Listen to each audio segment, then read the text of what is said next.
Yang di pikiran aku kan, aduh aku apa mau mati ya, aku mau mati ya. Padahal fisik sehat, Fisik sehat cuma padahal itu. pikiran kita tuh Kacau. kacau Iya, banget, betul. kacau banget pokoknya. Terus sampai IGD gimana? IGD cuma bisa, ini nggak kenapa-napa kok Mas. Nah, tapi kalau orang yang udah cemas ketemu dokter pasti sembuh. Iya. Asli pasti sembuh, udah enakan. Iya. Pernah gitu punya pengalaman seperti itu? Cuma kepengen ke IGD aja udah. Nyampe sana obatnya nggak diminum, obat pun nggak pernah diminum. Udah sembuh, sensasinya hilang semua. Hilang ya, aman berarti. Jadi memang kalau banyak yang mengeluh masalah sensasi fisik gitu ya, misalnya Mas kok perut saya kok tiba-tiba sakit di sebelah kiri, sebelah kanan, terus tiba-tiba kerucuk-kerucuk. Itu sebenarnya kan nggak apa-apa itu ya. Nggak apa-apa, itu hal wajar. Tinggal diamati saja, mungkin habis makan sambal kayak atau santan kayak atau apa jadi komplikasi ya, jadi gini, nggak usah takut ini. Percaya gitu aja, kita tuh bisa buktinya sembuh. puluhan tahun ya. Puluhan tahun, 2009, bayangkan. Sampai sekarang dia masih hidup. Iya. Mengendalikan itu, insya Allah nanti lama-lama semakin hilang itu kecemasan itu, semakin hilang. Membaik dengan sendirinya, kecemasan itu ya. Tanpa obat, tanpa herbal kemanapun tuh insya Allah akan sembuh dengan sendirinya. Percayalah. Oke. Assalamualaikum warahmatullahi wabarakatuh. Berjumpa lagi dengan saya. Gimana kabarnya teman-teman? Semoga teman-teman dalam kondisi yang semakin sehat, semakin membaik dan terus membaik hingga menuju sembuh. Amin ya rabbal alamin. Oke teman-teman, di samping saya ada teman saya ya yang mengalami gangguan asam lambung, GERD, anxiety psikosomatis ya.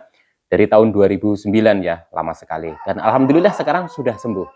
Nanti bagaimana ceritanya ya, bagaimana pengalamannya akan dibagikan di sini. Jadi teman-teman simak ya, supaya teman-teman juga bisa memahami tentang gangguan ini hingga nanti teman-teman itu lekas membaik dan sembuh ya. Amin ya robbal alamin. Oke, perkenalkan dulu Mas, namanya siapa? Nama saya Gary. Gary ya.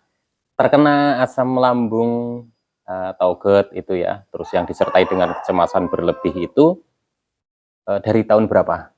Awal mula itu tahun 2009 setelah lulus SMA. Setelah lulus SMA. Oke.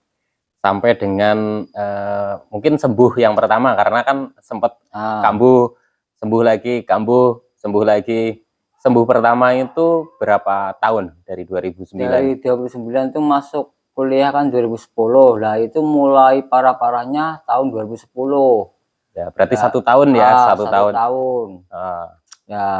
Terus dalam 2010 itu pokoknya kayak setiap hari itu merasakan cemasan, mual, rasa ingin mati lah dan lain-lain. Sekitar sampai 2011 saya mengalami itu. Terus dari 2009 sampai ke 2011 itu pokoknya mengalami kebingungan ya. Kebingungan banget. Ini penyakit apa ini? Ya. Kan belum tahu lah ini yang. Dulu kan media-media YouTube itu belum ada. Jarang yang ada apa namanya motivator mengenai asam lambung gitu ya. Sudah ada tapi mungkin belum sempat kepikiran ya. Belum. Masih ya teknologinya belum kayak sekarang gitu. Ya. Oke, nih Mas. Kalau saya kan memang seperti Mas tahu ya, waktu itu juga saya disarankan untuk apa namanya melihat motivator di YouTube gitu ya. Dan alhamdulillah saya juga terbantu, benar-benar sangat terbantu. Dan waktu dulu itu direkomendasikan, ini coba tonton ini supaya kamu itu paham gitu. Saya masih ingat itu Mas, saya masih ingat ya. Nah, terus setelah itu ya kurang lebih lah dengan segala prosesnya gitu ya, saya itu 2 tahun alhamdulillah sudah sembuh ya.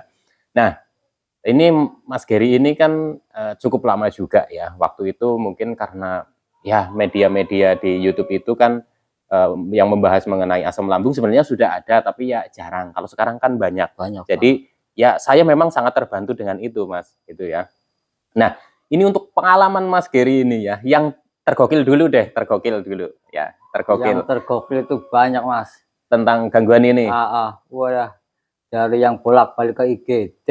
1 malam itu jam 1 malam ya. Ke IGD dicek ya. Sembuh ya, udah membaik lah pokoknya, pikirannya udah tenang, pulang kambuh lagi ke IGD lagi.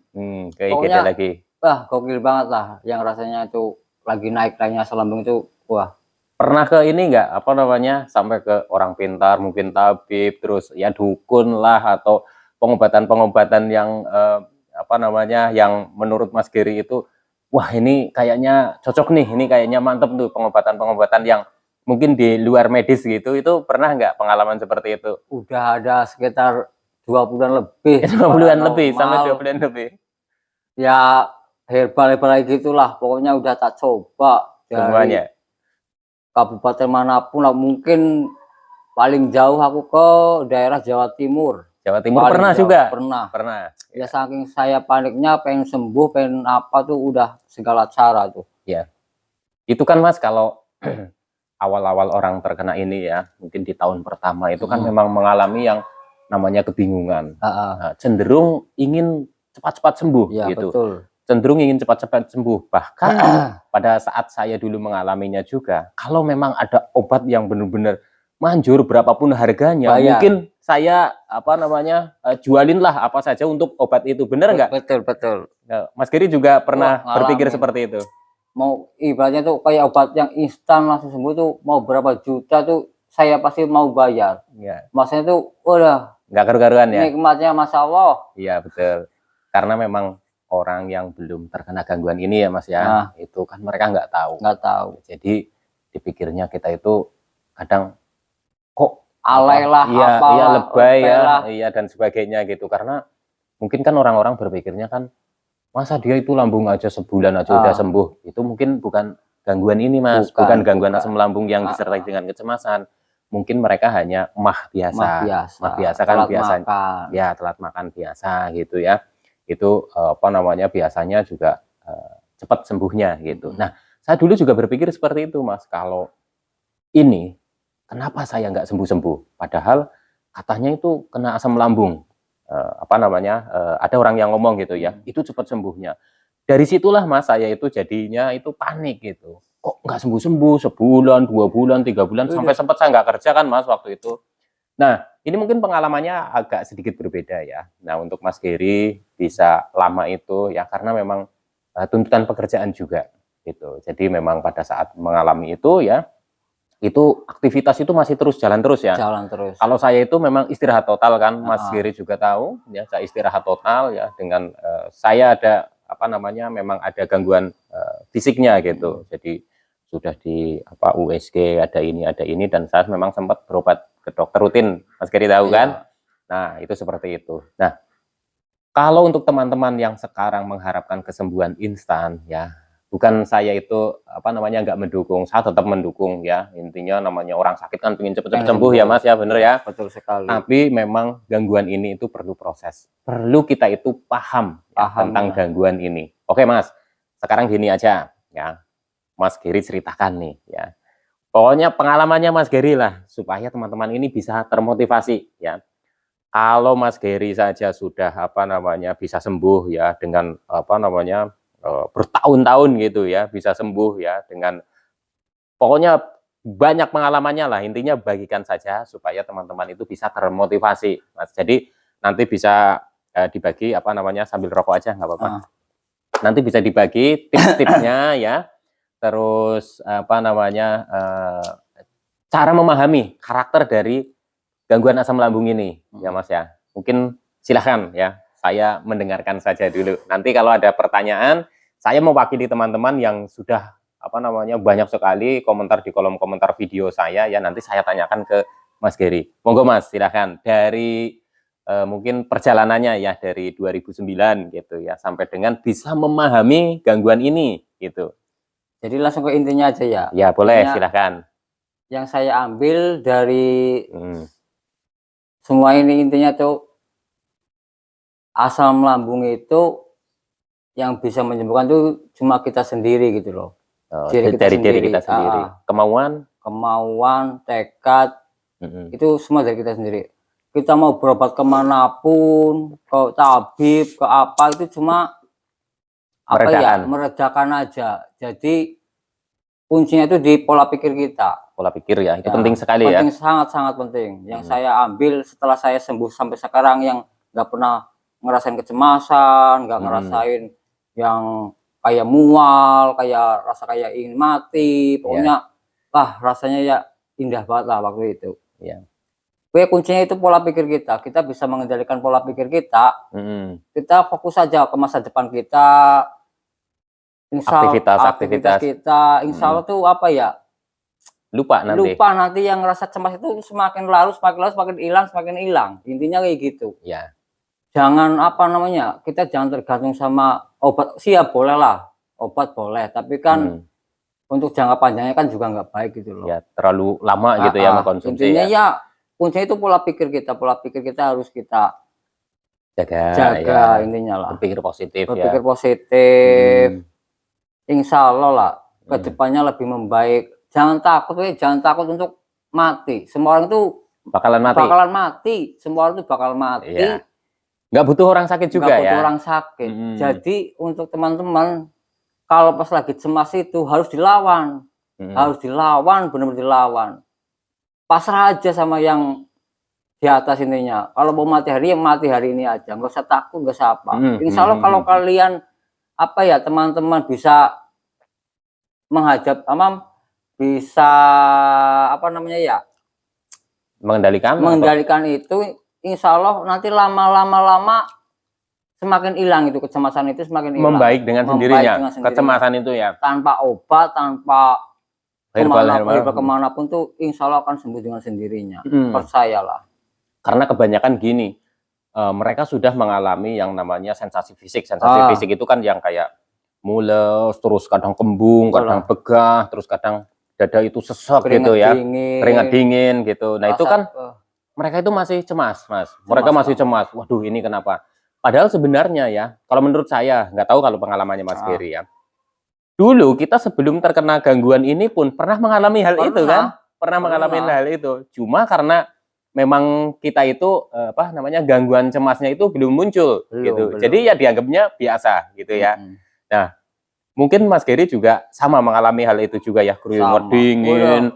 Yang seperti ini nggak mengalami yang ini banyak sekali yang pertanyaannya. Mas, saya itu mengalami keringat dingin itu dari kaki naik sampai lutut, sampai ke badan, sampai merinding semua, dan itu katanya tanda-tanda kematian. Itu pernah mengalami hal seperti itu enggak?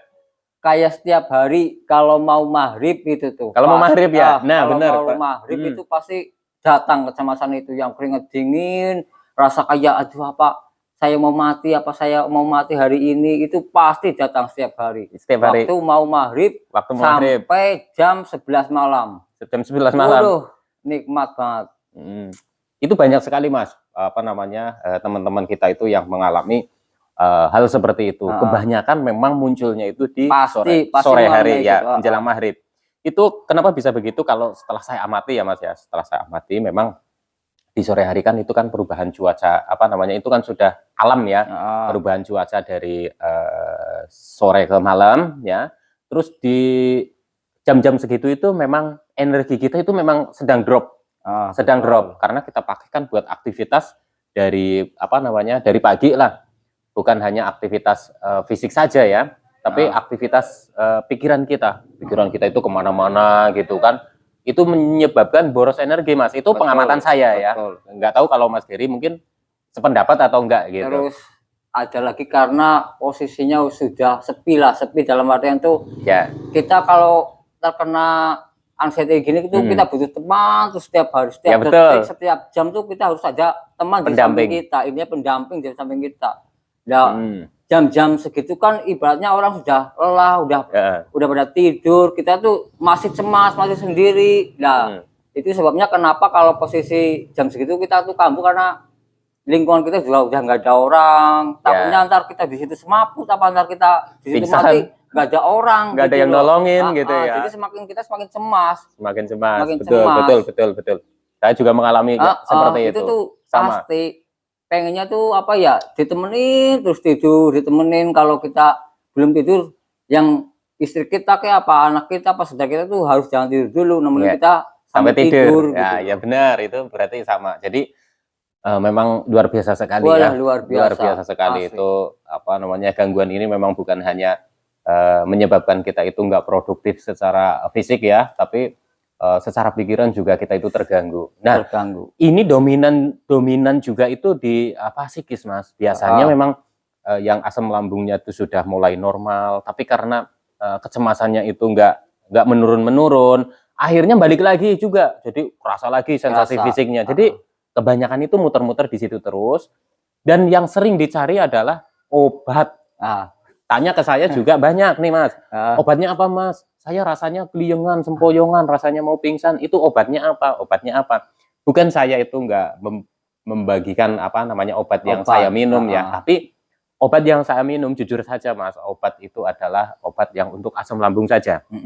Nggak ada apa namanya spesifikasi khusus untuk yang keliongan, sempoyongan, rasa kayak mau pingsan, keringat dingin, itu nggak ada Mas. Nggak ada. Karena awal-awal saya itu berobat ya, itu kan sudah berapa dokter lah gitu ya. Saya keluhannya misalkan, kan keluhannya banyak tuh. Banyak. Ada yang pusing kepala, keliongan, berdebar-debar dan lain-lain. Ternyata dikasih obat-obat yang itu juga nggak mempan. Nggak ngefek. Iya, nggak ngefek. Nah, itu seperti itu Mas. Nah, ini Mas Gary pernah nggak yang apa namanya searching-searching gitu, searching-searching tentang gejala nih, gejala jadi yang kita rasakan. Contoh misalkan, kok jantung saya kok rasanya debar-debar banget, terus searching, terus hasilnya itu malah apa namanya menjadikan kita itu tambah cemas. Pernah nggak ngalamin hal seperti itu? Intinya ya gini, kita jangan kebanyakan apa yang namanya searching. Entah sekarang kita lagi agak sesak, terus kita searching, kenapa ya dada kita sesak kayak gini? Itu jangan dibanyakin hal-hal yang seperti itu. Nanti kalau kita banyak kepengen tahu, malah semakin apa ya, cemas, semakin panik ya. Pola pikir kita semakin kayak takut, oh aduh apa, kenapa aku kena jantung ya, aku kena paru-paru ya, aku kena sesak napas gini ya. Jadi malah nanti kita semakin ke arah itu, malah semakin susah untuk bangkitnya gitu loh. Oh iya. Masanya kalau posisi lagi kambuh, posisi lagi naik, itu pasti semua tuh ngalamin seperti itu. Kebanyakan 90% itu mengalami hal seperti itu. Yang sesak lah, cuma kadarnya beda-beda kan. Beda-beda. Sesak napas, terus apa namanya, badan lemes, keliengan, sempoyongan, keringat dingin, pokoknya gelisah kayak ingin mati udah rasanya. Nah, iya. Jadi jangan banyakkan searching lah, malah nanti semakin gak karu-karuan. Semakin gak karu-karuan, malah semakin takut. Aduh, saya apa kena yang penyakit kayak gini ya.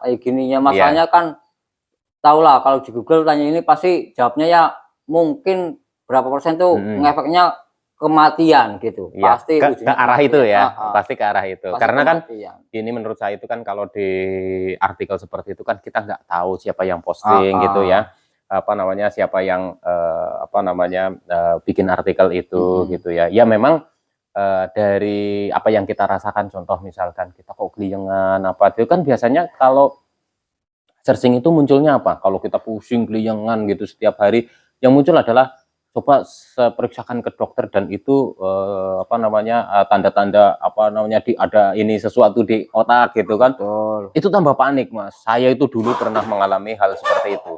Sel darah putihnya banyak, kurang sel darah merah. Iya, itu banyak lah. Iya, tapi sebenarnya memang menurut saya itu memang akarnya itu memang sudah jelas ya, dari awal kan dokter mendiagnosa kita itu terkena asam lambung. Cuma kadang memang sulit mempercayai tentang bahwa kita itu terkena asam lambung. Kok asam lambung kok begini gitu. Jadi dulu saya pun begitu. Pemahamannya itu sedikit sekali tentang apa namanya asam lambung gitu Mas. Jadinya ya tetap aja begitu saya ngos-ngosan, jalan aja ngos-ngosan, keluar rumah seperti kayak di dunia lain, di dunia asing itu saya berpikirnya, masa asam lambung kok bisa seperti ini. Tapi seiring berjalannya waktu, saya semakin paham ya, itu ya ternyata ya memang benar, itu akarnya ada di situ gitu. Nah ini Mas Gary masih lagi itu pernah nggak kalau keluar dari rumah nih, terus keluar dari rumah nih, apa namanya, enak nih, udah enak, maksudnya beranilah keluar dari rumah. Tapi nanti tiba-tiba di tempat mana, entah itu sedang ngobrol atau entah itu di pasar, itu merasakan sesuatu yang apa namanya, bisa dibilang bahasanya gimana ya, tiba-tiba itu kayak cemas, panik, terus pingin buru-buru pulang gitu, pernah nggak? Pernah. Ya, ceritanya gimana? Ceritanya ya posisi lah, saya pagi-pagi udah enakan nih, udah enakan lah, mungkin sembuh lah. Ya, intinya penyakit lambung itu tuh kan nggak apa ya, datanya nggak bisa ditebak. Intinya nggak bisa, munculnya itu ya. munculnya tuh nggak bisa ditebak. Entah kita lagi tidur kayak lagi sendiri kayak lagi di pasar apa lagi kerja itu nggak bisa ditebak. Datanya tuh mendadak intinya. Pernah suatu ketika itu saya lagi main nih, saya lagi main bareng-bareng sama temen. Di situ tuh saya lagi langsung naik. Udah, aku langsung pulang, langsung ke rumah sakit. Ke IGD langsung. Posisi sembuh, posisi sehat, nggak nggak demam nggak apa, tiba-tiba langsung cemas seperti itu. ya. Yang dipikir aku kan, aduh aku apa mau mati ya, aku mau mati ya. Padahal fisik sehat, padahal pikiran kita tuh kacau banget, iya, betul. kacau banget pokoknya. Terus sampai IGD gimana? IGD cuma bisa ini nggak kenapa-napa kok mas. Nah, tapi kalau orang yang udah cemas ketemu dokter pasti sembuh, pasti sembuh, udah enakan. Iya. Pernah pasti, gitu punya pengalaman seperti itu? Cuma kepengen ke IGD aja udah. Nyampe sana obatnya nggak diminum, obat pun nggak pernah diminum. Udah sembuh, sensasinya hilang semua. Hilang ya, aman berarti. Terus sampai ke sana diperiksa ini nggak apa-apa, udah tenang gitu udah ya. Tenang, pulang udah biasa lagi loh. Itu kan, obat yang buat asam lambung nggak diminum sama sekali. Kadang kan orang rumah, loh kenapa kok pulang lagi? Tadi katanya gini-gini gitu. Enggak. Udah sembuh. Jadi penyakit itu penyakit aneh. Penyakit aneh dalam artian kadang terpuruk, kadang sehat, kadang pokoknya penyakit aneh caraku itu. Iya. Nah, itu sempat juga ke IGD ya. Terus sudah sampai IGD, terus sembuh. Ya, pernah juga pengalaman seperti itu, terus pulang lagi. Terus di rumah kambuh lagi. Itu IGD lagi dalam satu malam. Satu malam itu nah, 2 kali. Teman-teman ya. Sampai yang nganterin itu kayak ini lagi acting apa lagi apa gitu. Sampai mungkin ngelihatnya gini ya. Ini datang lagi ke sini, lagi ke sini gitu ya. Aduh. Oke. Nah, itu memang ini ya teman-teman ya. Jadi untuk teman-teman ya mungkin yang mengalami sama seperti Mas Giri, sama seperti saya pun gitu ya. Bedanya saya dulu itu kan karena awal-awal itu ya pandemi ya. Jadi pada saat saya itu merasakan panik, apa saya rasakan sendiri di rumah. Kalau ke rumah sakit saya nggak berani karena memang juga dilarang juga sama keluarga, takutnya nanti nyampe ke sana malah diisolasi gitu kan. Nah, ini teman-teman ya, jadi penting sekali teman-teman itu memahami tentang gangguan ini. Nah, seperti yang sudah disampaikan tadi sama Mas Giri ya, bahwa ini dominan di pemikiran kita, ya, psikis kita. Jadi kalau psikis kita itu selalu berpikirnya itu cemas, berpikirnya panik, dan kita masih takut ini, takut itu gitu. Itu memang alami, keluarnya itu alami, nggak kita minta, itu berjalan sendiri, itu muncul sendiri. Tapi harus dilatih, bener nggak Mas? Bener, harus dilatih ya. Emang susah, tapi harus perlahan-lahan lah, setahap gitu ya.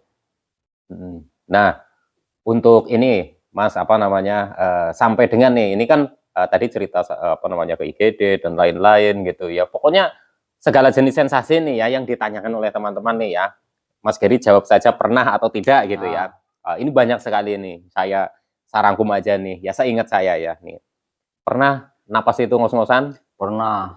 Pernah dadanya sesek? Pernah. Susah napas? Pernah. Terus perut bunyi kerucuk-kerucuk? Pernah. Tenggorokan mengganjal? Pernah. Terus makanan seperti nyangkut di dada? Pernah. Terus keringat dingin? Pernah ya tadi sampaikan. Terus sempoyongan kelingan kayak rasa mau pingsan? Pernah ya. Terus lagi perasaan takut, pokoknya takut mati setiap hari? Pernah ya.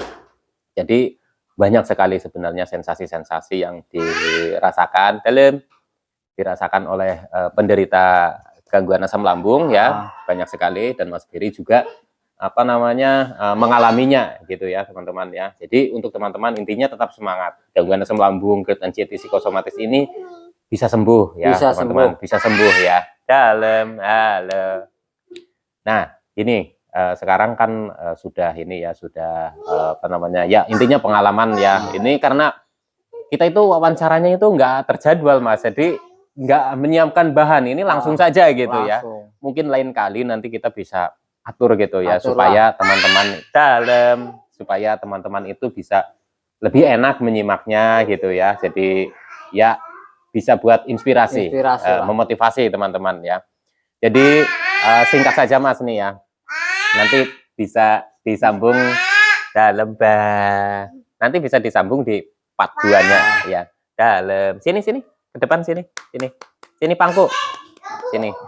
Jadi rangkumannya aja Mas. Jadi intinya untuk memahami ya, sampai dengan kayak Mas Gary ini kan udah tahunan ya, 2011 membaik, sempat sembuh, terus kambuh lagi, terus sembuh lagi, kambuh lagi, sampai dengan Mas Gary itu benar-benar paham tentang gangguan ini. Itu rangkumannya saja Mas. Nanti di part berikutnya nanti kita coba lebih detail lagi gitu. Betul. Mas gitu. Coba rangkumannya saja Mas. Intinya untuk teman-teman kita yang ada di rumah ini yang masih mengalami kecemasan yang berlebih, sensasi di fisik ini itu dan sebagainya, gimana hilangnya, itu coba Mas Gary bisa sampaikan gitu. Intinya gini, aku cuma beri pengalaman ya. Ayolah kita lawan. Ya emang susah ya, untuk melawan ini itu susah, perlu berlatih. Kita lawan. Kita jangan takut mati lah. Semua orang itu pasti bakalan mati. Kuncinya di situ. Kuncinya itu semua tuh mati. Semua orang itu bakal mati, meninggal. Kuncinya di situ. Kita harus lawan rasa kecemasan itu. Betul. Nanti lama-lama yang kelayangan, keringet dingin, terus ngerasa mengganjal, itu semakin hilang. Jadi pola pikir kita itu harus positif terus, harus ke depan lah. Kalau sedang merasakan itu langsung ingat lagi ya. Langsung ingat lagi, oh iya gitu aja. Intinya ayolah kita lawan berjamaah, kita sama-sama untuk kedepannya lebih sehat. Amin. Yang saya alami kan alhamdulillah sudah nggak pernah kambuh lagi, bisa melawan rasa kecemasan itu.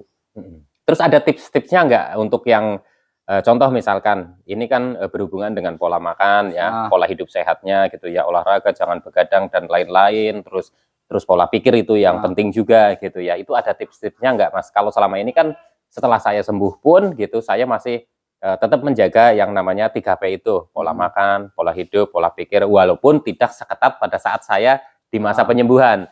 Menurut Mas Gary itu apa namanya, berpengaruh nggak itu pola makan gitu, berpengaruh nggak? Untuk yang lagi apa namanya ya, masih banyak lagi siapa namanya yang sering kambuh gitulah, pola makannya itu harus jangan kebanyakan dulu, makanya jangan kebanyakan porsinya, intinya porsinya jangan kebanyakan, tapi rutin ya. Rutin dalam artian itu ya isi terus, tapi jangan pernah kosong lah intinya perut, tapi jangan kebanyakan juga. Makanya kalau kebanyakan juga tuh nanti mengakibatkan begah, makan oksigennya naik, kembung begah gitu loh.